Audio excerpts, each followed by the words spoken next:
నారాయణం నమస్కృత్య నరం చైవ నరోత్తమం దేవీం సరస్వతీం వ్యాసం తతో జయముదీరయేత్. భారత భారతీయ మరోంకానికి స్వాగతం. మనం మహాభారతంలోని ఆదిపర్వంలో 196వ అధ్యాయంలో ఉన్నాం. అధ్యాయంలోని మొదటి భాగం ఇవాళ చూద్దాం. వ్యాసోవాచ పురా వై నైమిషారణ్యే దేవా సత్రముపాసతే తత్ర వైవస్వతో రాజన్ శామిత్రమకరోత్తదా. పాండవుల అలాగే ద్రౌపది గురించి కూడా వాళ్ళ పూర్వ వృత్తాంతాన్ని వ్యాసుడు ద్రుపద మహారాజునకు రహస్యంగా అంతర్భవనంలో చెబుతున్నాడు. రాజా, పూర్వం నైమిషారణ్య క్షేత్రంలో దేవతలందరూ యజ్ఞం చేస్తున్నారు. ఆ సమయంలో సూర్యపుత్రుడు యముడు అందు శామిత్రాన్ని నిర్వహిస్తున్నాడు.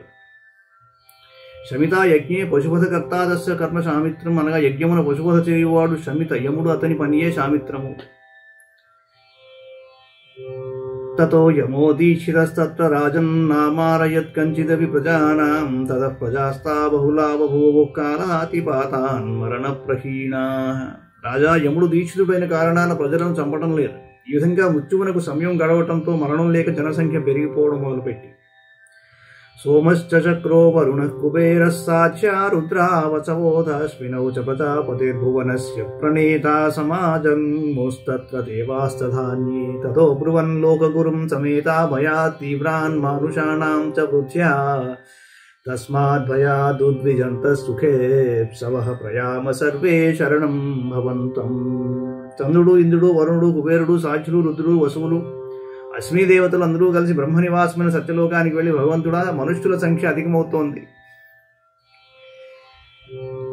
మాకు తీవ్రమైన భయం కలుగుతోంది, మేమందరం ఆ భయంతో కుమిలిపోతూ సుఖాన్ని కోరి నిన్ను శరణు వేడుకుంటున్నామన్నారు. పితామహోవాచ కిం వో భయం మానుషేభ్య యూయం సర్వే యదామరాః మా వో మత్స్య సకాశాత్ వై భయం భవితుమర్హతి. బ్రహ్మ అన్నాడు, మీరు అమరులు, మీకు మనుష్యుల వల్ల భయమా? మీకు మనుష్యుల వల్ల ఎప్పుడూ భయం కలగదు అన్నాడు. దేవావుచుకు మత్స్యా అమత్స్యా సంవృత్తాః న విశేషోస్తి కశ్చన అవిశేషాదుద్విజం తహ విశేషార్థమిమాగతాః. మనుష్యులు అమరులైనారు, మా మధ్య భేదమే లేదు. అంతరం తొలగటంతో మా ప్రత్యేకతకై మీ వద్దకు వచ్చాం. అంతరం తొలగిపోయి ఇద్దరం ఒకళ్ళం అయిపోయాం. ఇప్పుడు ఎలాగా? మరి మా స్టేటస్ వెళ్ళిపోయింది ఎక్కడికో. శ్రీ భగవానువాచ వైవస్వతో వ్యాపృతస్తత్ర హేతో తేన త్విమేన మ్రియంతే మనుష్యాః తస్మిన్నేకాగ్రే కృత సర్వకార్యే తత ఏషాం భవితైవాంతకాలః. వైవస్వతశ్చైవ తనుర్విభక్తా వీర్యేణ యుష్మాకముత ప్రయుక్తా నైషామంతో భవితా హ్యంతకాలేన తత్ర వీర్యం భవితా నరేషు. బ్రహ్మ అన్నాడు, సూర్యపుత్రుడైన యముడు దీక్షితుడొకటచే మనుషులకు మరణం లేదు. అతని యజ్ఞం పూర్తి కాగానే మనుషులకు మరణం సంభవిస్తుంది. మీ వీర్యంతో యముని శరీరాన్ని రెండుగా చేస్తే వాటిలో ఒకటి మారణ కార్యాన్ని కొనసాగిస్తుంది, మనుషులకు మరణం కలుగుతుంది, వారికి అమృతత్వం తొలగిపోతుందన్నాడు. వ్యాసోవాచ తతస్తుతే పూర్వజదేవ వాక్యం శ్రుత్వా జగ్ముర్యత్ర దేవా యజంతే సమాసీనాస్తే సమేతా మహాబలాగ భాగీరథ్యాం దదుషుః పుండరీకం. వ్యాసుడన్నాడు, రాజా, వారు బ్రహ్మమాటలు విని దేవతలు యజ్ఞం చేసే చోటికి వెళ్లారు. ఒకనాడు వారందరూ గంగానదికి స్నానానికి పోయి అక్కడ ఒడ్డుపై కూర్చుని గంగలో ఒక పద్మాన్ని చూశారు. దృష్ట్వా చ తద్విస్మితాస్తే బభూవుర్తేషామింద్రస్తత్ర శూరో జగామ సోపశ్యద్యోషామథ పావక ప్రభాం యత్ర దేవీ గంగా సతతం ప్రసూత. అది చూచి వారందరూ ఆశ్చర్యపడ్డారు. ఆ కమలం జాడకే శూరుడైన ఇంద్రుడు వెళ్ళాడు. గంగా ప్రవాహం ఆగిన చోట అగ్ని తేజస్సు గల ఒక కాంతను చూశాడు.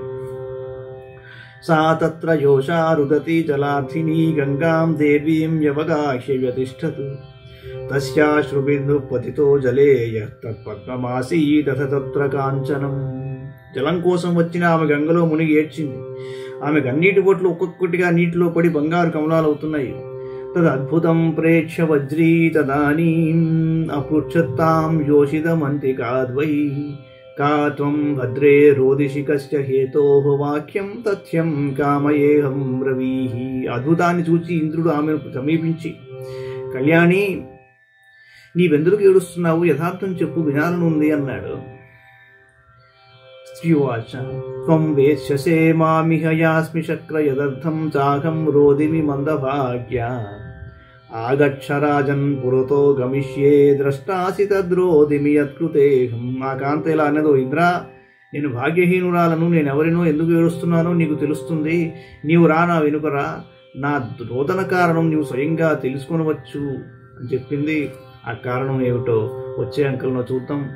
మంగళం భగవాన్ విష్ణు, మంగళం గరుడధ్వజ, మంగళం పుండరీకాక్షో, మంగళాయతనో హరి. సర్వం శ్రీకృష్ణార్పణమస్తు.